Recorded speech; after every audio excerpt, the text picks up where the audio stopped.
YTN 라디오 김우성의 생생경제. 시청자 여러분 안녕하십니까. 김우성 PD입니다. 올해 1월 초 김우성의 생생경제를 처음 시작하면서 드린 오프닝 멘트가 경세재민이었습니다. 경제라는 말은 경세재민을 줄여 쓴 말인데요. 세상을 다스리고 백성을 구한다라는 뜻입니다. 승승장구하는 기업도 위기의 기업도 고액 전문직도 정리해고 위기의 노동자도 모두 그 백성이고 구해야 하겠죠. 그러려면 뭐가 잘못됐는지 엄격히 따지고 책임을 명확히 하고 대안을 찾아서 위기를 넘어야 합니다. 최순실 씨의 국정농단으로 불거진 사태, 경제 분야로 향한 그 연결고리가 생각보다 큽니다. 국민연금과 삼성까지 거론되고 있는데요. 왜 문제인지 첫 번째 인터뷰로 짚어드립니다. 처음 문제가 불거질 당시 뜨거웠던 감자가 바로 K스포츠재단, 미르재단이었습니다. 재단이라는 게 도대체 뭐길래 돈을 모으고 쓰고 이러는 걸까요? 재단에 대해서 2부 인터뷰에서 알아드립니다. 경세재민, 대단한 말이 아니라 그냥 지금 국민 모두의 마음이라는 생각이 듭니다. 2016년 11월 14일 월요일 김우성의 생생경제 지금 시작합니다.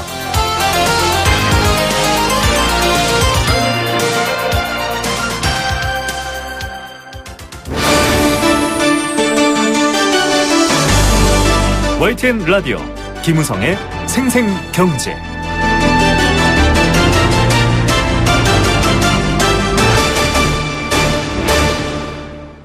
네, 지난 주말 도심에는 100만 명이 운집을 했지만 또 검찰청사에는 미르 K스포츠재단과 관련해서 대기업 총수들이 잇따라 소환돼 조사를 받았습니다. 그중에서도 관심이 쏠리는 것 역시 한국의 대표 기업이죠. 삼성그룹에 대한 이야기였습니다. 이 최순실 씨와 연루된 단체 등에 적극적으로 지원한 의혹을 받고 있기도 하지만 더 나아가서 이 최 씨와의 관계를 통해서 국민의 자산으로 운영되는 국민연금이 손해를 보면서까지도 삼성을 도왔다. 지금 이런 얘기가 나오고 있습니다. 아직은 의혹 단계이지만 지금 드러나 있는 자료만으로도 많은 의혹이 확실시된다. 이런 걱정도 나오고 있습니다. 과연 그렇지 않았으면 하는 마음이 더 크겠지만 어떤 내용일까요? 이 국민의 자산을 훼손한 것에 대해서는 더 큰 분노가 일어날 수도 있는데요. 책임도 명확히 규명돼야 합니다. 내가 만드는 복지국가 홍순탁 정책위원 회계사입니다. 이분과 함께 얘기 나눠보겠습니다. 안녕하십니까? 네, 안녕하십니까? 네, 이 국민연금이 삼성의 경영권 승계를 돕기 위해서 국민들의 재산인 이 국민연금에 손해를 끼쳤다. 지금 이런 얘기가 나오고 있거든요. 정확히 어떤 얘기인지 좀 대략 부탁드립니다.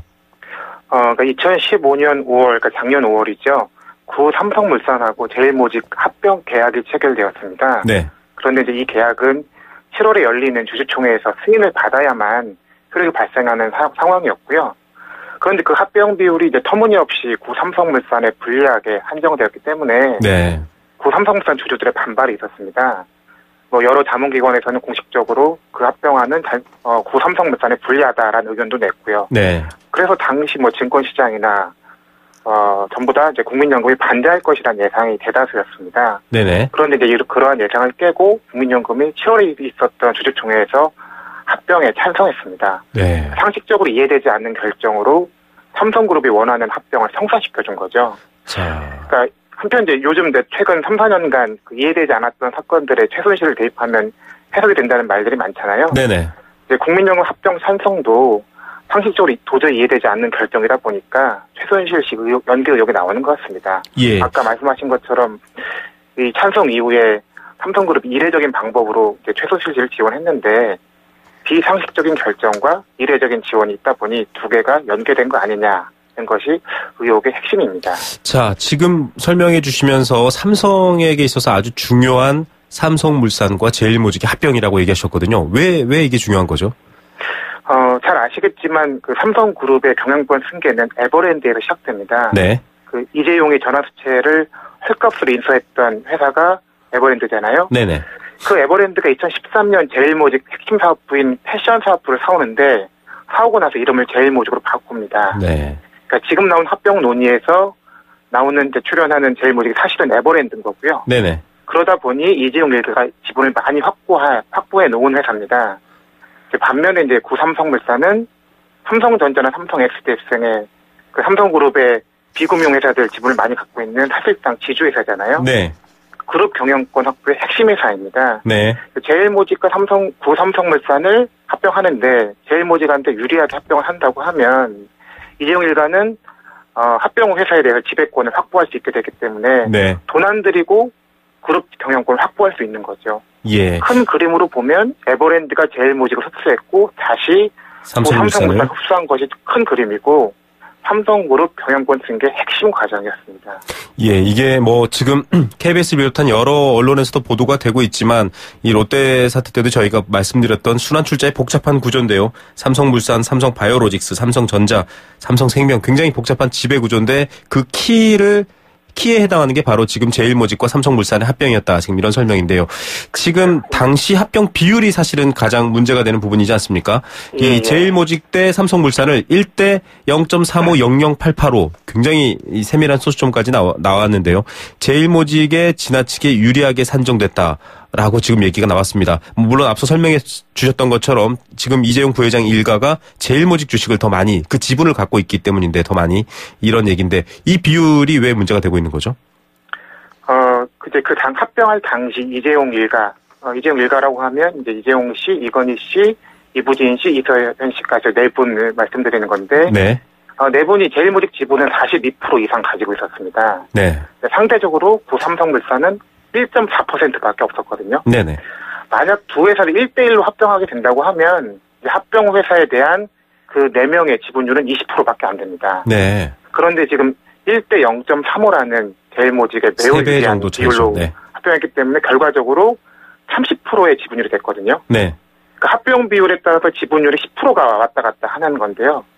합병 후 회사 시가총액이 30조 원이 넘었습니다. 네. 그러니까 30조 원의 10%면 3조 원이고요. 3조 원의 이익이 왔다 갔다 하는 거래입니다. 예, 여기까지 지금 듣고 계신 청취자분들은 저도 준비를 하면서 굉장히 어려운 내용이긴 한데요.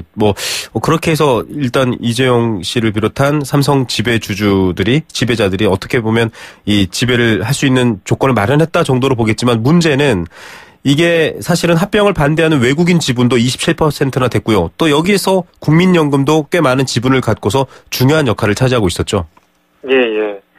그 합병과 같이 이제 회사의 미래에 중대한 영향을 미치는 결정은 이제 승인 방식이 전체 주주의 3분의 1 이상 그리고 주주총회에 참석한 주주의 3분의 2 이상이 동의하여야 상관이 됩니다. 근데 이제 외국인 지분율이 27%였기 때문에 국민연금이 가지고 있던 11%를 합하면 38%가 되기 때문에 100% 출석한다고 해도 무조건 반대가 되는 거죠. 그러니까 국민연금이 캐스팅 보트를 쥐고 있었는데 이제 표결 결과를 보면 실제로도 국민연금이 반대했다면 합병안이 부결됐던 것으로 확인되었습니다. 자, 이런데 좀 이 보도가 나오는 것들이랑 자료를 봤더니 지금 국민연금은 삼성물산 그러니까 지금 제일모직을 1, 삼성물산을 0.35로 이렇게 비율을 봤는데 삼성물산에 훨씬 더 많은 지분을 보유하고 있었지 않습니까? SK 때도 비슷한 사례가 있었는데 국민연금은 반대를 했고요. 이번에도 반대할 것이다라고 생각했는데 찬성을 했거든요. 이 부분은 어떻게 찬성할 만하다 이렇게 이해할 수 있나요? 근데 그 합병이 논의되던 당시에 보면 국민연금은 두 회사를 모두 각각 1조 원 정도씩 가지고 있었습니다. 네. 금액으로 보면 1조 원 정도씩인데 지분율로 보면 이제 구삼성물산은 10%, 제일모직을 5%로 보유하고 있었는데요. 네. 양쪽 모두의 지분을 가지고 있는 경우에 한쪽에서 손실이 발생하지만 다른 쪽에서 만회할 수 있다. 이거는 굉장히 비전문가적인 접근입니다. 네네. 국민의 막대한 노후 재산을 관리하는 국민연금이 이런 수준의 검토를 했다는 건 말도 안 되고요. 네. 지분 액수가 아니라 지분율이 중요합니다. 네. 아까 말씀드린 1조 원이 중요한 게 아니라 10%, 5%가 중요한 거고요. 네네. 지분율이 높은 회사한테 유리한 합병 비율이 나와야만 국민연금한테 유리합니다. 네. 이거는 이쪽 투자업계에서 일하시는 분들은 상식이고요. 사실 간단하게 수식으로도 검증도 됩니다. 네. 이 사안은 국민연금 입장에서 보면 이제 구삼성물산의 불리한 합병 비율이었기 때문에 국민의 노후 재산을 지키기 위해서는 합병에 반대했어야 되고 최소한 좀 더 유리한 합병 비율이 나오도록 수정되도록 노력을 했어야 되는 사안입니다. 예, 쉽게 말해서 지금 이재용 부회장과 국민연금은 정반대의 이익을 바라보는 입장에 서 있는 거지 않습니까? 제일모직의 반대 입장이었던 거죠. 그런데 지금 같은 편이라고 표현하면 좀 이상합니다만 그렇게 찬성을 내렸다라는 건데 자 국민연금이 이 내부적으로도 사실은 운용 방침이 엄격하지 않습니까? 국민 전체의 노후를 책임지고 있는 이 어마어마한 자산을 굴리고 있는데 이 지금 국민연금이 이 논란에 대해서 내부적으로 충분한 가치 평가를 거쳐서 결정했다라고 합니다. 이게 의결권 결정의 일반적인 사례에 비춰봤을 때 납득이 되는 설명일까요? 어떻습니까? 이제 국민연금 의결권 행사 지침이라는 게 있는데요. 네. 이제 그 지침에 보면 기본적으로는 국민연금 내부에 있는 투자위원회의 심의 의결을 받도록 되어 있습니다. 네. 그런데 이제 결정하는 데 도움을 받기 위해서 외부 전문기관의 자문 의견을 구할 수 있고요. 네. 자문을 구해봐도 찬성 또는 반대를 결정하기 어려우면 외부 의결권 행사 전문위원회, 그러니까 전문위원회라고 부르는데 전문위원회에 결정을 요청할 수 있습니다. 네. 근데 이제 말씀하신 대로 이제 이 상황에서 자문을 의뢰받은 전문기관의 의견은 합병 반대였습니다. 네네. 그런데 국민연금은 이제 외부 의결권 행사 전문위원회에 결정을 요청하지 않았고요. 내부 논의만으로 독단적으로 찬성 결정을 했습니다. 예, 그것도 이 이익을 놓고 따져봤을 때 반대될 수 있는 방향으로 결정을 했는데, 자, 지금 서울 고등법원에서도 이것과 관련된 판결문이 있습니다. 합병 결의를 앞두고 국민연금이 삼성물산 주식을 대량 매도한 것은 정당한 투자 판단에 근거한 것이 아닐 수 있다는 의심을 배제하기 어렵다. 법률 용어긴 한데요. 이렇게 지금 문제를 제기하고 있는데, 그래서 법원이 지금 재산정한 비율이 1대 0.35가 아니라 1대 0.414 정도라고 하거든요. 그러면 지금 굉장히 큰 차이가 나지 않습니까? 네. 그 서울 고등법원의 결정은 합병 비율에 대한 건 정확히는 아니고요. 네네. 지금 합병과 관련된 소송이 여러 건 진행 중인데, 네네. 합병을 반대하시는 주주들이 자기 주식을 회사 보고 사달라고 할 수 있습니다. 네네. 그걸 이제 주식 매수 가격이라고 하는데, 네. 그 가격을 변경해달라는 소송이었고, 네. 그 가격이 이제 57,000원 정도였었는데, 그것을 66,000원 정도로 올리라는 결정을 한 거였습니다. 네. 그래서 정확히 합병 비율을 바꾸라는 결정은 아닌데요. 네네. 중요한 것은 이 주식 매수 가격 산정하는 거하고, 네. 합병 비율 산정하는 것은 동일한 기초 위에 있습니다. 네, 가격이 상장회사라고 하면 주가가 기준이고, 주가 중에서도 합병에 대한 영향을 받기 전 시점을 네. 기준으로 하라는 게 두 방법의 어떤 동일한 전제인데, 네네. 이번 법원의 결정은 구 삼성물산과 제일모직 합병 과정에서 여러 문제가 있었다. 아까 말씀하셨던 경영진의 어떤 주가를 낮추기 위한 경영 행위, 그리고 국민연금의 주식 매도 또는 의결권 행사 과정에서의 비상식적인 행태, 이런 것들이 있었기 때문에 그 기초를 바꾸라는 결정을 한 겁니다. 그래서 예. 저희가 0.414 정도로 이제 수정해 본 것은 이제 법원의 결정의 의미를 최소한만 받아들여서 해본 거고요. 네. 그 경우에 이제 손실액이 약 700억 원 정도로 됩니다. 700억 원. 이거는 굉장히 최소한 숫자고요. 네. 예. 국민연금 내부에서 이제 적정 합병 비율을 1대 0.46으로 봤다는 보도도 있었는데, 네. 그걸 기준으로 하면 손실 추정액이 1,200억 원 정도 되고, 네. 그 당시 세계 최대 자문기관이었던 ISS는 적정 합병 비율을 1대 0.95 정도라고 보도된 바도 있는데, 네. 그걸 기준으로 하면 국민연금 손실 추정액은 4,900억까지 늘어날 수도 있습니다. 예, 이 4,900억, 700억, 1,200억, 4,900억 지금 보는 입장에 따라서 다른 손실 비율을 얘기해 드렸는데요. 이 700억, 1,200억, 4,900억은 여러분들이 낸 돈입니다.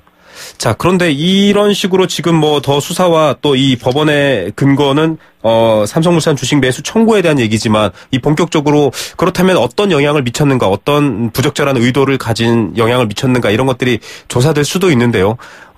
이런 부분들 보면 좀 국민들 많이 분통 터뜨리실 것 같아요. 이런 것들을 막기 위한 대안이나 견제나 이런 것들은 불가능했습니까? 없을까요?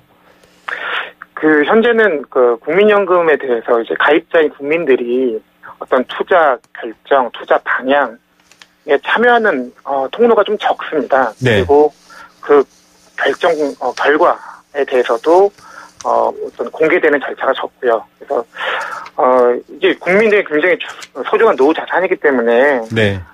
결정 방향에 대한 논의에 국민들이 좀 폭넓게 참여할 수 있어야 되고요. 네.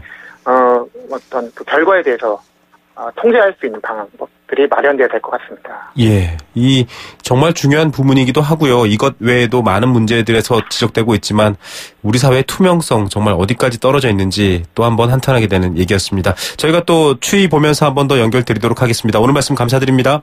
예, 감사합니다. 네, 내가 만드는 복지국가 홍순탁 정책위원 공인회계사였습니다. YTN 라디오 김우성의 생생경제.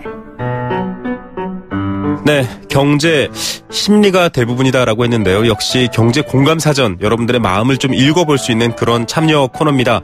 경제와 관련된 개념이나 단어 저희가 제시해드리면 여러분께서 뜻을 새롭게 써주시거나 혹은 삼행시, 사행시 보내주시기도 하는데요. 그렇게 참여할 수 있는 코너입니다. 의견 보내주시면 알칼리 생수 A수 한 박스 드리고요. 여행 스케치에 나무야 공연 티켓 드립니다. 도심 속 꿈의 놀이터 일산 원마운트에서 워터파크 이용권 드립니다. 선정능을 품은 도심 속 특급 호텔 라마다 서울 숙박권도 드리고 있습니다. 단문 50원, 장문 100원의 정보 이용료 부과되는 샵 0945번 문자로 참여하실 수도 있고요. 스마트폰 애플리케이션 예스로도 함께 하실 수 있습니다. 오늘 경제 공감 사전 앞서 인터뷰 들으시면서 조금 가슴 두드리셨을 텐데요. 국민연금입니다. 우리나라 국민이라면 대다수가 가입해 있고 가입을 하지 않았더라도 노후에 대한 불안으로 가입을 한 번쯤은 고려해 본 사람들도 있을 겁니다. 하지만 이번 사건과 관련해서 거액의 액수를 삼성그룹에게 유리하게 운영했다라는 비판도 제기되고 있고 그 의혹도 제기되고 있죠. 국민연금은 정부가 직접 운영하는 공적연금 제도입니다. 정부는 국민들의 소득 활동을 할 때 납부한 보험료를 적립해 두었다가 나이가 들거나 혹은 갑작스런 사고, 질병이 생겨서 소득 활동이 중단된 경우에 이 연금을 지급함으로써 기본 생활을 유지할 수 있도록 하는 제도입니다. 즉 미래에 대한 준비죠. 정부가 운영하는 만큼 사보험에 비해서 안정성이 높고 영업이익을 추구하지 않는다는 이유로 가입을 선호하고 있습니다. 하지만 지금 앞서 인터뷰에도 전해드렸다시피 이런 부분까지도 공익이 아니라 사익이 밀고 들어왔다라면 과연 국민들은 어떻게 생각하실까요? 국민연금 여러분은 어떻게 생각하십니까? 여러분 의견 기다리겠습니다.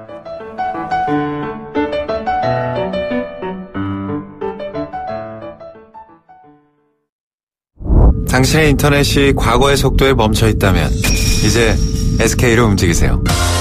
SK 브로드밴드가 만든 10배 빠른 기가 인터넷. 누가 만들었는지가 기가의 퀄리티를 보여주니까.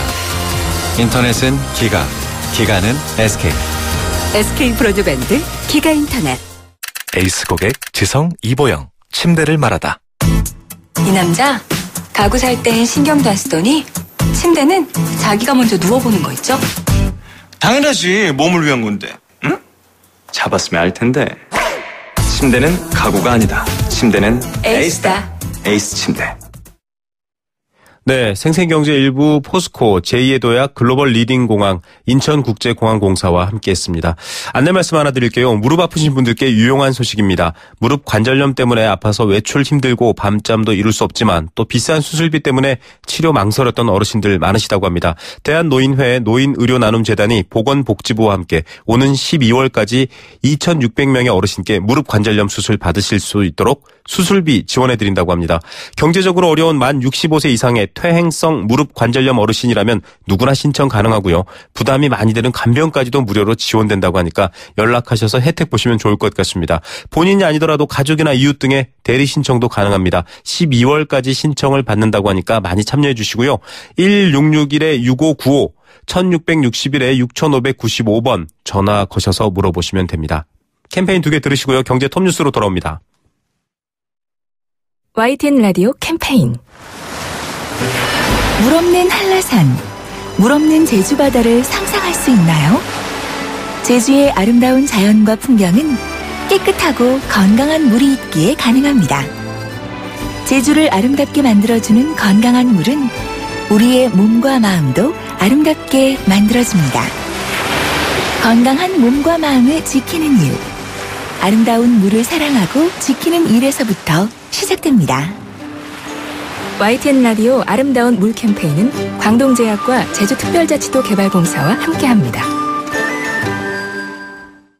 김민아 씨, 한 해 전기 사고가 얼마나 일어나는 줄 아세요? 네, 전기화재는 1년에 약 8,000건, 감전사고도 500여 건이나 일어난대요. 맞습니다. 그래서 생활 속에서 전기 안전을 실천하는 노력이 중요한 거죠. 콘센트에 꽂는 플러그는 최소한으로 줄이고 빈 곳은 안전막이로 덮어두고 외출할 때는 플러그를 빼두고 한 달에 한 번 누전 차단기 확인도 잊어서는 안 되겠죠. 그뿐인가요? 냉난방기기는 너무 오래 켜두지 말고 가끔은 제일 쌓인 먼지도 깨끗이 닦아주어야죠. 안전은 아는 것보다 지키는 것이 중요합니다. 올바른 전기 사용 습관 지키는 만큼 안전해집니다. 이 캠페인은 산업통상자원부와 한국전기안전공사가 함께합니다. 에이스 고객 지성 이보영 침대를 말하다. 이 남자 가구 살 땐 신경도 안 쓰더니 침대는 자기가 먼저 누워보는 거 있죠? 당연하지. 몸을 위한 건데. 응? 잡았으면 알 텐데. 침대는 가구가 아니다. 침대는 에이스다. 에이스 침대.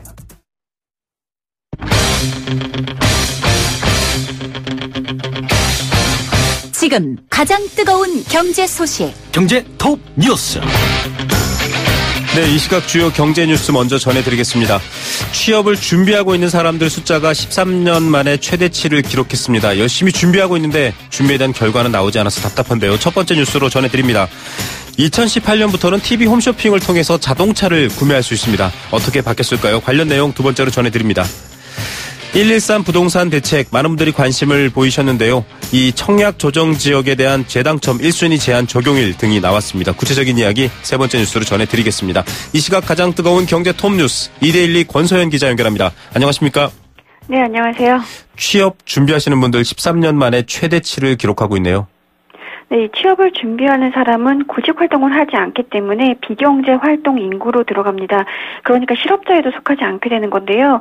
하지만 취업 시험을 준비하는 게 일자리를 얻기 위한 활동이기 때문에 사실상 실업자라고 봐야 됩니다. 이 취업 준비자 수가 지난 10월 기준으로 65만 3천 명을 기록했는데요. 관련 통계를 작성하기 시작한 게 지난 2003년이었는데 그 이후 10월만 놓고 봤을 때 최대를 기록한 겁니다. 작년 10월에 비해서도 1만 6천 명가량 늘어난 건데요. 이 10월을 기준으로 보면 2003년에는 34만 명이었는데 2006년에 52만 명으로 늘어났고요. 2010년에 61만 명대로 불어나는 등 꾸준히 증가세를 보여왔습니다. 이 중에서도 이 취업 준비를 위해서 고시학원이나 직업훈련기관 등에 다니는 사람은 22만 3천 명으로 작년 같은 달에 비해서 4만 3천 명 늘었고요. 집이나 독서실에서 취업을 준비하는 사람은 43만 명으로 1년 전에 비해 4만 9천 명 증가했습니다. 예, 숫자로만 들어도 가슴이 턱 막히는데 이렇게 많이 늘어나는 이유 아무래도 일자리, 경제 상황 때문이겠죠? 네, 취업이 잘 안 되니까 공부도 더 하고 시험 준비도 하고 이러는 걸 텐데요. 실제 일자리 사정 그렇게 좋지 않습니다. 10월 취업자 수 보니까 2,657만 7천 명이었는데요. 이게 1년 전에 비해서 27만 8천 명 늘어난 데 그쳤습니다. 그러니까 두 달째 증가폭이 20만 명대에 머문 건데요. 특히 경기 둔화 그리고 조선업 구조조정 이런 영향 때문에 제조업 취업자 수가 지난 7월부터 4개월 연속 내리막길을 걸었습니다. 전체 실업률은 3.4%로 10월 기준으로 보면 2005년 이후 가장 높은 수준을 상승했고요. 취업 준비자를 연령대별로 보니까 특히 30대에서 많이 늘었는데요. 네.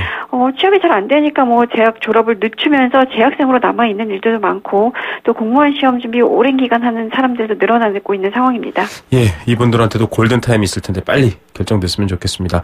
TV 홈쇼핑이 국산 자동차를 판다. 이거 굉장히 좀 놀라운 사실인데요. 어떤 내용입니까? 네, 이게 사실 원래 올해부터 허용을 하기로 했었는데 워낙 국산차 판매 대리점에서 반발이 있어서 후년으로 늦춘 겁니다. 오늘 이 금융위원회가 보험업 감독 규정 개정안 규정 변경을 예고했는데요.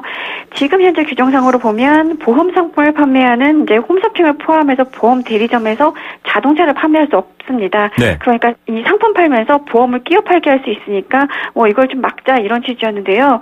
그런데 이 규정에 사실 중고차와 수입차는 제외돼 있었기 때문에 네. 형평성 논란이 있었거든요.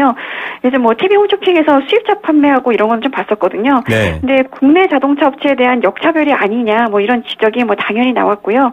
그래서 정부가 지난 5월에 열린 규제장관 회의에서 TV 홈쇼핑이 국산차를 판매할 수 있도록 올해 6월에 규정을 개정하겠다라고 밝혔었습니다. 그런데 이번에는 이제 자동차 업계 노조가 반대를 한 거죠. 이 현대차 노조가 판매직들의 수익이나 일자리가 줄어들 수 있다 이러면서 이제 반대를 하고 나섰는데 결국 시행일을 좀 늦추기로 결정한 겁니다. 금융위는 다음 달 26일까지 규정 변경을 예고한 뒤에 규제심사와 금융위 의결을 거쳐서 바뀐 규정을 공포할 예정인데요. 새 규정이 공포된 이후에 1년 뒤에 이제 시행이 되니까 실제 시행은 후년에 가능할 것으로 보입니다. 예, 113 부동산 대책이 나왔습니다. 청약 조정 지역에 대한 재당첨과 1순위에 대한 제한 그런 적용일들 좀 구체안들이 나왔네요. 네, 오는 15일 이후 입주자 모집 승인을 하는 아파트 단지부터 적용이 되는데요. 여기에 해당하는 청약 조정 지역은 서울 25개 모든 구가 해당이 되고 또 경기 과천, 성남시 민간 공공택지 그리고 하남, 고양, 남양주, 동탄 이신도시 공공택지 그리고 부산의 5개 구죠. 해운대, 연제, 동래, 수영, 남구 이런 곳의 민간택지 그리고 세종시 공공택지 이렇게 37곳입니다. 네. 입주자 모집 승인이라는 건 이제 건설사 같이 주택사업 주체가 입주자 모집 모집 공고안 등에 대해서 지자체장의 승인을 받는 걸 말하는데요. 네. 10월 이후에 이 조정지역에서 입주자 모집 승인을 받은 아파트에 당첨이 된 사람은 일정 기간 특정 주택을 또 당첨받지 못합니다. 만약에 이를 어기고 당첨받게 되면 당첨이 취소되고요. 앞으로 1년간 청약할 수 없게 됩니다.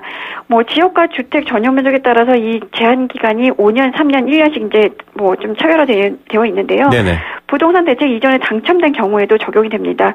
예를 들어서 3년 전에 서울에서 전용 면적 85제곱미터 이하 주택에 당첨이 된 적이 있다면 당첨 날로부터 5년간 재당첨 제한을 받으니까 지난 3년 빼고 앞으로 2년간 제한이 되는 시기인 건데요. 그리고 또 1순위 제한은 이제 조정지역 내에서 주택을 청약할 때 세대주가 아니거나 5년 이내에 다른 주택에 당첨된 세대나 혹은 2주택 이상 소유한 세대에 속해 있는 사람이 1순위 청약을 하지 못하도록 제한을 하는 건데요. 네. 이걸 어겨도 역시 부적격 당첨이 되기 때문에 취소됩니다. 예, 분양으로 몰리는 열기를 좀 재우겠다라는 구체안들이 이렇게 나왔습니다. 자, 금융기관에서 고수익 보장한다고 해서 돈 맡겼는데 실제로는 고수익이 아닌 경우가 많아서 피해보는 경우가 있다고요? 네, 한 예를 들면요. 한국의 골드만삭스라는 한 회사가 토탈 금융서비스 금융투자 대체크를 통해서 원금은 보장하면서 45일 만에 3%의 확정 고수익을 지급한다 라면서 투자자금을 유치했는데 사실 원금 보장 확약으로 계약서, 공증서, 어음 이런 것들을 발행해 주면서 투자자들을 안심시켰고요. 150여 명의 영업사원 고용해서 대규모 투자 설명회도 개최하기도 했습니다. 네. 그래서 여기에 혹한 사람들이 돈 맡겼는데 알고 보니까 금융업 인가를 받은 적이 없는 무인가 업체였던 사례가 있었는데요. 예. 금융감독원이 오늘 이런 불법 유사 수신업체가 늘고 있다 하면서 이제 투자 피해를 당하지 않도록 유의하라고 당부했는데 이 유사 수신업체란 인허가나 등록 신고를 하지 않은 상태에서 불특정 다수인에게서 자금을 조달하는 가짜 금융회사입니다. 금감원 통계를 보니까 올해 1월부터 이제 10월까지 유사수신 혐의 업체로 신고된 건수가 445건이었는데요. 이게 지난해 같은 기간에 194건이었던 거에 비하면 한 2.3배 정도 이제 다 늘어난 겁니다. 네네. 수사기관에 통보된 건수도 지난해 62건에서 올해 114건으로 늘어났는데요. 일단 공통점을 보면 허위로 예탁증서나 공증서, 가입 신청서 이런 것들을 발행하면서 일단 고수익을 올릴 수 있다고 홍보하고 있고요. 고이율을 지급하는 예적금 상품을 취급하는 것처럼 선전하면서 이제 원리금도 보장해주겠다라고 하거나 중도 해약도 가능하니 언제든지 해약할 수 있습니다. 이러면서 이제 유인하는 식인데요. 실제로는 이 뉴질랜드에 소재한 금융 관련 기업으로부터 적법하게 지급 보장을 받고 있는 것처럼 속여서 전혀 위험하지 않은 투자다. 이렇게 허위 주장하는 수법도 등장했습니다. 네. 사실 지금처럼 이 초저금리 시대에 더욱 혹할 수 있는데요. 이 하이 리스크, 그러니까 리스크가 높으면 리턴도 높게 마련이거든요. 그러니까 고수익이나 원금을 보장한다고 하면 일단 한번 의심해 보는 게 좋을 것 같습니다. 예, 그렇게 좋은 거면 여러분 알리고 광고하겠습니까? 자, 오늘 뉴스 여기까지 듣겠습니다. 감사합니다. 네, 고맙습니다. 2대12 권소연 기자였습니다.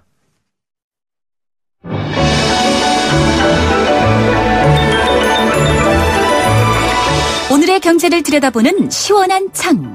YTN 라디오 김호성의 생생경제 생생인터뷰.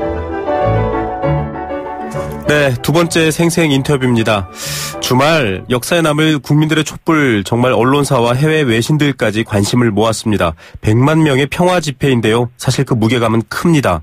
이번 국정농단에 대한 국민들의 의지 꺾일 줄 모르는데요. 앞서 첫 번째 인터뷰에서도 최순실 그리고 박근혜 대통령, 삼성 이런 연결고리에 대해서 분석을 해봤지만 이 연결고리 중에 중요한 부분이 바로 K스포츠재단, 미르재단입니다.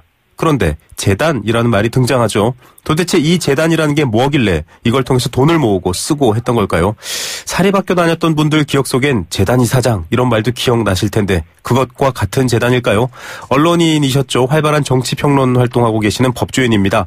양지열 변호사 연결해서 재단에 대해서 알아보겠습니다. 변호사님 안녕하십니까? 네, 안녕하십니까. 예, 이번 사건의 쟁점고리 또 이 주 소재 중에 하나가 바로 재단입니다.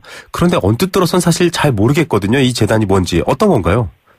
네, 재단이라고 하는 것은요, 재산, 대표적으로 돈이 되겠고, 부동산 같은 것도 될 거고요. 네. 그런 돈을 일정한 목적을 위해서 출연을 했을 때, 그렇게 모인 돈 자체에 마치 사람처럼 권리나 의무를 가지게 해주는 겁니다. 그러니까 예. 이 재단 이름으로 거래를 할 수도 있고 계약을 맺을 수도 있고 물건을 사거나 팔거나 아니면 재단 이름으로 학교 같은 것을 운영하는 것도 가능해집니다. 예, 사실 일반 기업들도 그렇게 돈을 모아서 영리 추구를 하는데 좀 비슷한 것 같기만 하지만 그래도 약간 다른 점이 있겠죠? 기업들 같은 경우에는 사람이 중심이 돼서 돈을 모으기 위해서, 그러니까 영리를 추구한다든가 이런 것이 목적인데요. 네네. 재단 같은 경우는 대부분 공익적인 목적을 가지고 있습니다. 네. 예를 들어 학교 같은 경우도 대표적인 공익 사례인 것이고, 네. 뭐 의료법인 같은 경우도 재단으로 해서 이 사람들의 건강을 돌보는 그런 일들을 하는데 출연하기도 하고요. 그런 목적에 필요한 그런 돈으로만 쓸 수 있게끔 한 게 재단입니다. 예. 단지 이익을 추구하는 게 아니라 공익적 목적으로 무언가 이 씀씀이에 맞는 돈을 쓰게 한다. 그렇게 하기 위해서 이 모아둔 게 재산을 모아서 만든 게 바로 재단인데 지금 논란인 게 K스포츠 재단 또 미르 재단이지 않습니까? 예. 역시 이 재단들도 공익을 목적으로 설립됐다. 이렇게 볼 수 있을까요? 근데 좀 문제가 시끄럽잖아요. 어떤 문제입니까? 지금 말씀하신 것처럼 목적 자체는 예를 들어 미르 같은 경우에는 한류 문화의 융성을 위해서 만들었다. 네. 또 K스포츠 같은 경우는 대한민국 스포츠 산업의 발전, 특히 비인기 종목 같은 것을 지원하기 위해 만들었다라고 그렇게 설립 목적을 잡은 겁니다. 네네. 그런데 문제가 되고 있는 것은 과연 이 재단들이 그런 목적을 위해서 만든 것인지 좀 의심스러운 정황들이 보인다는 거죠. 네. 특히 이렇게 사실 돈이나 아니면 부동산 같은 재산에 권리와 의무를 주는 것이기 때문에 굉장히 까다로운 어떤 요건을 갖춰야 하거든요. 네네. 그러니까 관청에서 허가를 해줘야 하는 건데 이 두 재단들은 언론에 알려진 바와 같이 그런 그런 목적에 맞는 것인지 엄격한 심사도 거치지 않고 굉장히 속전속결로 이렇게 허가가 났다라는 부분이 있고 또 실제로는 그렇게 모은 돈들이 사실은 최순실이라고 하는 사람 개인에게 부정한 돈을 주기 위한 몰아주기 위한 방법으로 재단 설립을 한 게 아닌가 하는 의혹을 받고 있는 것이죠. 네. 수백억 드러난 것만 해도 일단 800억 가까이 되는 돈을 대기업들로부터도 받았고요. 좀 문제가 있는데 이 속전속결 되는 것도 문제가 있었던 거군요. 예, 그렇습니다. 예, 이렇게 까다롭게 규정하고 있는데 비단 이 K스포츠 재단이나 미르 재단 말고도 큰 병원, 종합병원이나 학교들도 재단 형태로 만들어져 있지 않습니까? 예, 그러면 재단이 어느 정도 뭔가 좀 이런 공익적인 면에 있어서 도움이 되기 때문에 이렇게 재단을 만든 것 같거든요. 너나 나나 만들 것 같다 이런 생각도 드는데요. 예. 실제로 가끔 우리 재단 제도를 이용해서 재산의 편법적인 상속이라든가 이런 목적으로 쓰이는 경우가 없는 것은 아닙니다. 네네. 하지만 대부분의 경우에는 지금 예를 드신 학교, 병원 이런 것들이 있지 않습니까? 네네. 이렇게 만들어진 돈, 출연한 재산은 그 학교나 병원의 운영에 필요한 그런 용도로만 쓰도록 되어 있습니다. 네. 그러니까 돈이 얼마가 모였든지 간에 마음대로 넣거나 뺄 수 없다는 그런 법적인 한계를 애초에 가지고 있는 것인데 이번에 문제가 된 두 재단 같은 경우에는요. 이 부분이 조금 이상합니다. 네. 그러니까 지금 말씀드린 어떤 걸 하기 위해서 기본 재산이라는 것과 운영 재산이라는 것을 좀 분류를 해놓습니다. 아, 네네. 예, 무슨 말씀이냐면 재단을 운영하려고 해도 재단이 그 재단의 중심이긴 하지만 그 실제로 돈을 움직이는 사람들은 필요하지 않습니까? 그렇죠. 그럼 그 사람들에게 인건비 같은 것을 지급해야 하기 때문에 네. 그런 용도에 맞는 운영 재산 같은 것은 두고 있고 대신에 기본 재산은 아주 엄격하게 말씀드린 것처럼 관리를 하도록 돼 있는데 목적에만 맞게 쓰도록. 네. 예. 근데 미르 재단하고 K스포츠 재단은 그 기본 재산하고 운영 재산이 바뀌어 있습니다. 그러니까 큰 대부분의 돈들을 사실 그냥 운영을 한다는 명목하에서 마음대로 쓰더라도 관청의 관리 감독을 받기 어려운 구조로 만들어 놓은 거죠. 네. 자, 이 명확히 구분해야 될 두 가지 부분, 운영자산, 기본자산 이런 부분에 있어서도 지금 불확실한 면이 있는데 사실 사학재단 비리라던가요. 각종 재단이라는 이름을 달고서 생기는 문제점들을 바라봤을 때 일반 회사와 비슷하게 운영하지만 말씀하신 것처럼 어떤 그런 목적이라든지 법적 테두리 혹은 법이 아니더라도 이런 것들을 어기는 부정부패 때문에 이런 문제가 생기는 거죠. 그렇죠. 사실은 재단을 운영하는데 굉장히 여러 가지 일들이 있을 수 있지 않습니까? 예를 들어 재단 명목으로 건축물을 세운다. 그런데 그 건물이 사실은 한 10억 정도의 돈이면 할 수 있는 것을 15억 정도에 하는 것처럼 예산을 편성해놓고 5억을 빼돌린다거나 아니면 재단이기 때문에 사람이 중심이 되는 게 아니기 때문에 회계 장부만 명확하게 해놨을 경우에는 나머지 실제로 경영되는 현황이나 이런 부분들은 또 눈을 가리고 빠져나갈 수 있는 길들이 열리기도 하거든요. 네네. 그런 부분 때문에 가끔 이런 문제점들이 발생을 하는 거죠. 전횡 같은 게 일어나는 건데요. 이를테면은 지금 K스포츠재단도 마찬가지지만 어떤 수익 사업이나 이런 대중 사업들을 진행할 수도 있지 않습니까? 거기서 발생하는 이익 같은 것들도 투명하지 않다 이렇게 지금 걱정되는 부분이 있는데요. 어떻습니까? 실제로 지금 뭐 K스포츠 같은 경우 예를 들어서 그것을 명목은 비인기 종목을 지원한다고 해놓고 네. 사실은 뭐 독일에 운영하고 있는 최순실 명의의 명의는 최순실 명의가 아니더라도 실질적인 최순실이 소유하고 있는 회사 같은 것에 네. 그냥 어떤 전격적인 지원을 해줄 경우에는 장부상으로는 마치 비인기 종목을 지원하는 것처럼 돼 있지만 그 돈은 고스란히 최순실에게 흘러갈 수 있는 그런 구조였다는 거 아니겠습니까? 네네네. 그게 문제라는 거죠. 네, 결국은 공익이라는 말 앞에 공짜가 중요한데요. 사익을 위해서 움직였기 때문에 이 재단은 아주 큰 잘못이다 이렇게 이해할 수 있군요. 예, 그렇습니다. 자, 이번에 미르 K스포츠 재단 등의 사례를 봐도 이 재단의 목적과 쓰임에 맞는 감시 또 관리 이런 것들 좀 중요할 것 같은데요. 이번에 정말 엄청난 국정농단 사태이긴 하지만 이걸 포함해서 좀 어떤 대안들을 만들어 가야 할까요? 일단 처음에 말씀드린 기본재산과 운영재산 이 부분의 구별을 보다 엄격하게 해야 하고요. 네. 그 재단의 목적에 맞게 쓰이는지에 관한 지금 같은 경우에는 설립 허가 당시라든가 아니면 간헐적인 관리 감독밖에 없거든요. 네. 그렇지 않고 조금 더 외부의 인력에 의해서 이런 부분을 관리 감독할 수 있는 시스템이 갖춰져야겠죠. 예, 외부에서 안을 들여다보고 관리 감독할 수 있어야 된다. 이 문득 50대 1회 재단도 재단이었네요. 이름을 보니까. 네, 이런 마찬가지 것들이. 형태였습니다. 사실은. 예. 똑같았습니다. 자, 공익을 빙자해서 사익을 추구하는 것들. 이게 바로 재단의 운영상 큰 문제점 두 가지 지적해 주셨고요. 외부 감사 또 감시가 중요하다는 얘기도 지적해 주셨습니다. 오늘 말씀 여기까지 듣겠습니다. 감사합니다. 네, 고맙습니다. 네, 양지열 변호사였습니다. 예, 최근 전국 관련해서는 속보들이 자주 들어오는데요. 여야가 최순실 국정농단 특검법에 합의했다라는 속보가 들어와 있습니다. 야당이 특검을 추천한다 이런 내용도 있는데요. 자세한 뉴스 4시 뉴스에서 계속 이어지니까 YTN FM 계속 듣고 계시기 바랍니다.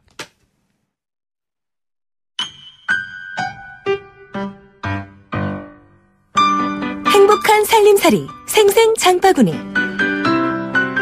네, 뉴스도 복잡하고 세상도 복잡하지만 또 건강해야 이 복잡함들 잘 이겨낼 수 있습니다. 건강하고 즐겁고 경제적인 한 주의 먹거리 찾는 시간이죠. 생생장바구니. 오늘도 한국농수산식품유통공사 김시아 대리 연결돼 있습니다. 안녕하십니까? 네, 안녕하세요. 김시아입니다. 예, 바깥에는 복잡하지만 집 안으로 들어오면 너나 나나 김장 얘기하고 있거든요. 그러게요. 예, 김장 얘기 좀 부탁드립니다. 네, 저희 매년 11월 중순경 이맘때쯤 되면은 김장 비용 조사에서 발표해드리고 있습니다. 네. 그래서 김장 비용을 처음 듣시는 분들을 위해서 설명을 좀 드리면은요, 4인 가족 배추 20포기를 기준으로 김치를 담그는 데 필요한 13가지 품목 가격을 합산해서 산출한 비용입니다. 네. 올해는 김장하는데 전체적으로 얼마 정도 들겠구나 하고 좀 쉽게 감잡을 수 있는 가격이 되기도 하죠. 예, 이미 준비하시는 분들은 알 수 있기도 할 텐데 13가지 품목, 그러니까 양념 이런 것들 포함되겠죠? 네, 그렇습니다. 지역마다 조금씩 다르기는 하겠지만 공통적으로는 이 김장 비용에서 가장 큰 비중 차지하는 배추무뿐만 아니라 양념류에 들어가는 고춧가루, 마늘, 파, 생강, 미나리도 있고요. 부수적으로는 갓, 굴, 멸치 액젓, 새우젓과 더불어서 이 염도를 결정하는 굵은 소금까지 이렇게 합하면 총 13가지 품목이 됩니다. 이 각각의 가격을 합산한 가격이 김장 비용이 되는 거고요. 대략적으로 얼마가 나왔나요? 네, 이번에는 올해 전국 19개 지역에서 전통시장과 대형마트 조사해 보니까 전통시장 기준으로는 24만 원, 또 대형 유통업체 기준으로는 26만 7천 원 선이 드는 것으로 나타났습니다. 예, 한 3만 원 차이가 나고 또 둘 다 작년보다는 약간 올라갔다 이런 평가가 있네요. 네, 그렇습니다. 아무래도 배추가 김장 비용에서 그 큰 비중을 차지하다 보니까 이번 여름에 그 폭염과 가뭄 아주 심해서 이상기후 때문에 엽근체류 아주 그 가격이 많이 상승했었는데요. 네. 그래서 배추 영향을 받아서 약간 올랐습니다. 작년보다는. 네. 자, 배추 김장 비용에서 상당히 큰 비용을 차지하고 있어서 걱정이 많으셨을 겁니다. 명절 때 깜짝 놀랐잖아요. 지금 네. 배추값은 좀 어떻습니까? 당연히 여름철보다는 하향세를 보이고 있고요. 11월 상순 현재 춘천과 아산, 당진 등에서 주로 출하되고 있는 이번 가을 배추는 11월 중순에 진입하게 되면 출하 지역이 충청도 이남 지역으로까지 확대될 것으로 예상이 되고요. 또 정부에서도 상시 비축 물량 등을 확보해서 김장 성수기에 집중적으로 공급할 예정이기 때문에 앞으로는 좀 약보합세 정도가 예상되고 있습니다. 네. 자, 정말 다행스러운 상황입니다. 금추 이런 말 나왔었는데. 네. 자, 무는 좀 어떻습니까? 무도 많이 포함되어 있는데요. 네, 무의 경우에도 역시 올해 재배 면적이 5,414헥타르 정도로 전년보다는 6% 정도 감소한 수치인데요. 또 파종기에 닥쳤던 이 가뭄 때문에 생육이 지연되어서 전년에 비해서는 좀 강보합세를 보였습니다. 네. 하지만 최근에 충남 당진, 전북의 고창이나 부안 등에서 이 가을 무출하가 본격화됐습니다. 네. 그래서 가격은 하락하고 있는 추세이고 11월 중순에 들어가면 무도 이 전남 영암과 나주까지 출하 지역이 확대되면서 가격은 현재 개당 1,400원 수준에서 보합세를 보일 것으로 예상이 됩니다. 예, 이번 조사가 11월 9일이었는데 사실 한 20일 정도 앞선 10월 17일 정도 네. 가격도 나왔었잖아요. 좀 비교해보면 떨어지고 있나요? 어떻습니까? 예, 그렇습니다. 지속적으로 떨어지고 있다는 것이 결론이고요. 약 3주 전과 비교했을 때는 전통시장 기준으로 배추는 31.5%, 또 무는 32.6% 정도 상당히 많이 하락한 수치를 보였습니다. 또 흑생강도 21.6%가량 가격이 하락했고요. 양념류인 고춧가루, 새우젓, 굵은 소금도 조금씩 하락세를 보이면서 이 전체 김장 비용을 비교했을 때는 12% 정도 하락했습니다. 네, 우리 생생 장바구니에서 계속 이 김장 비용 알려주실 거죠? 네, 그렇습니다. 2차 비용은 이번 주 목요일 17일, 또 3차는 다음 주 목요일 24일에 발표 예정이고요. 네. 나오는 대로 월요일에 전해드리도록 하겠습니다. 예, 또 농산물 유통정보 홈페이지 kamis.or.kr 들어가셔도 알 수 있고요. 자, 이 김장 비용 부담이 좀 시간이 갈수록 줄어들어서 다행이다라는 생각도 들기도 하고요. 네. 날씨가 좀 오락가락해요. 날씨 때문에 사실 김장 담그는 시기 많이 결정하시잖아요. 네, 그렇죠. 아무리 담그는 김치 냉장고 성능이 좋다고 하더라도 김치는 발효식품이기 때문에 담글 때 온도가 맛을 크게 좌우하기도 합니다. 네. 그래서 김장철에 기온이 너무 높으면 김치가 빨리 익게 되고요. 네. 너무 낮아도 얼어서 맛을 내기가 어렵다고 합니다. 그래서 하루 평균 기온이 4도씨 이하이면서 최저 기온은 0도씨 이하로 유지될 때 가장 맛있는 김치가 완성된다고 해요. 네, 저 어릴 때도 이 김장하실 때는 항상 추웠던 기억이 나거든요. 네, 전국적으로는 좀 차이가 있겠네요. 네, 그렇습니다. 이 중부지방과 남부 내륙의 경우에는 날씨가 더 빨리 추워지기 때문에 조금 일찍 11월 하순에서 12월 상순 사이에 김장이 적기이고요. 반면에 동해안이나 남해안 같은 경우는 12월 중순이 되어야 김치를 담그기에 더 적합한 기온이 됩니다. 그리고 아주 남쪽인 부산 같은 경우에는 12월 31일 말일경이 좀 적기가 되겠습니다. 예, 날씨 이 적기들 알려주셨으니까 또 맛있게 담그시기 바라고요. 네. 자, 이 김장철 다가오면서 또 수요가 많으니까 속이는 이 원산지 같은 거 속이거나 나쁜 제품 판매하는 그런 업체들 있을 텐데 또 단속하시죠? 네. 그렇죠. 이 성수기 때만 되면은 고질병처럼 나오는 문제인 것 같은데 이 수입산을 국내산으로 속여 파는 비양심적인 상인들이 여전히 존재를 한다고 합니다. 그래서 네. 특히 김장용 젓갈류와 소금은 소비자들이 겉으로만 봐서는 수입산과 국내산 구분하기가 상당히 어려운데요. 그래서 이번에 정부에서는 김장철 맞이 원산지 위반 특별 단속을 실시 중입니다. 네. 이번 단속은 이 새우젓과 천일염을 포함한 수산물에 대해서 11월 7일부터 25일까지 3주간 실시가 되고 있고요. 소비자분들께서도 가급적이면 구매하실 때 원산지 꼼꼼히 따져서 구매하시는 것이 좋겠습니다. 예, 이 좋은 원산지, 좋은 재료로 만들었을 때 최종 결과물인 김장이 맛있어질 것 같고요. 네. 참고로 저희 집은 갈치를 넣습니다. 생갈치, 예, 생선을 넣어서 담그시는데요. 물론 네. 오래 두고 먹진 못하지만 참 독특한 김장의 풍경들, 다양한 풍경들이 기대되는 한 주입니다. 오늘 말씀 감사드립니다. 예, 감사합니다. 네, 한국농수산식품유통공사 김시아 대리였습니다. 에이스 고객 지성 이보영 침대를 말하다. 이 남자 가구 살 땐 신경도 안 쓰더니 침대는 자기가 먼저 누워보는 거 있죠? 당연하지. 몸을 위한 건데. 응? 잡았으면 알 텐데. 침대는 가구가 아니다. 침대는 에이스다. 에이스 침대. 네, 생생경제, 포스코, 제2의 도약, 글로벌 리딩공항, 인천국제공항공사와 함께 했습니다. 오늘 공감사전의 주제가 국민연금이었습니다. 네 글자고 또 여러 가지 좀 복잡한 의미인데도 많은 분들이 의견 주셨네요. 오늘도 잘 듣고 있습니다. 그저 답답하네요. 뉴스 보기가 겁나요. 예, 많은 분들이 비슷한 마음일 것 같고요. 2239님은 음악 프로가 아닌데 신청곡 보내주셨습니다. 근데 신청곡이 아주 위트가 있으시네요. 예, 김건모 씨의 핑계 부탁합니다. 핑계 대시는 분들 참 많습니다. 자, 오늘 국민연금으로 사연 보내주신 분입니다. 1642님께 선물 드릴게요. 국민연금 운용에 관한 감독은 시민단체 믿을만한 공공성 있는 곳에서 좀 해야 할 것 같습니다. 예, 그 얘기 많은 분들이 공감하실 것 같습니다. 7369님 사행시 주셨습니다. 예, 역시 또 이렇게 시인들이 많이 계시네요. 오늘 처음 오셨는데 국민의 돈 누구나 받는 연금, 민영화는 안 되겠죠. 연금 받고 싶네요. 아직 30년이나 남았는데. 금세 소진되진 않겠죠. 예, 대충 나이도 몇 살이신지 알 것 같고요. 또 그 불안한 마음, 그 걱정하는 마음이 국민들의 마음일 겁니다. 오늘 사연 주셔서 감사드립니다. 또 8486님이 방송 인터뷰에 대한 의견 주셨습니다.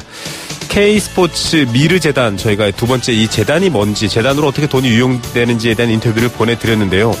이 재단은 바깥 애자를 써서 재단이라고 쓰는데 재단 아닌가요? 라고 했습니다.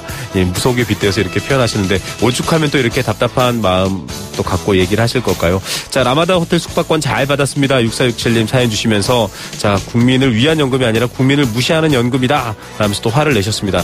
이렇게 국민들 의견이 퍼렇게 또 건강하게 살아있으니까요. 아무래도 어려운 지금 시국 상황 좋은 쪽으로 잘 바뀌고 또 돌아설 거라고 생각됩니다. 항상 생생경제 함께해 주시는 애청자 여러분께 감사 말씀드리고요. 저희는 내일 오후 3시 10분 또 알찬 내용으로 함께 살아갈 수 있는 경제 이야기로 찾아뵙겠습니다. 김우성의 생생경제였습니다.